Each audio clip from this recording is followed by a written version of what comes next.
Hello, so I'll be talking about the Simon 1 tennis scoreboard for COS 10004.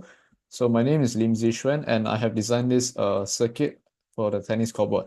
So the first one for stage 1, if you were to press the switch server, it will automatically go to player 1 first, then player 2. Then if I press on reset, it goes back to player 1. So for here, I use the T flip-flop. So moving on to stage 2, sorry, will be on the game score right here. So for game score over here, I have designed an increment button, a reset button, and decrement button right here. And I've used a bunch of OR gates and AND gates. So what this does is, if I were to go to main gate, if I were to press on the games, let's say I press up to 6, it will, and if I press the increment button again, it goes all the way back to 0.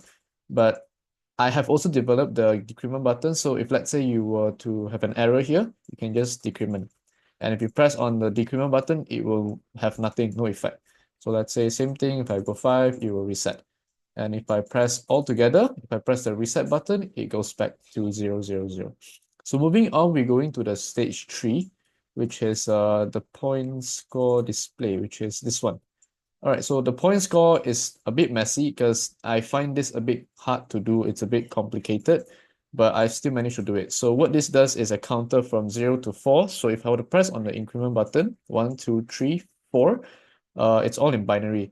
So right here, okay, on the point score. And I've also developed the decrement. So if I were to press, let's say, right here, it goes back to 0, 0, 0. Okay, so next one would be the point score display. This one I've used a multiplexer.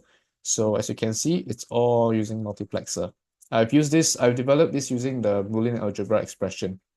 So what this does is basically you start from 0, 0, it goes to 15, 30, 40, and 80. And if I press the increment button again, it goes back to 0, 0. And last but not least, for the decrement button for the decrement button for the point score, is this one. I would say this is not fully completed yet because I find this a bit complicated and very hard to do. But I still tried my best. So if you were to press, let's say 15, it goes to 0. You go 40, it goes back to 30. And maybe if you press on reset, it resets everything here. Okay, that's all for this very short presentation of my circuit board right here. Thank you very much.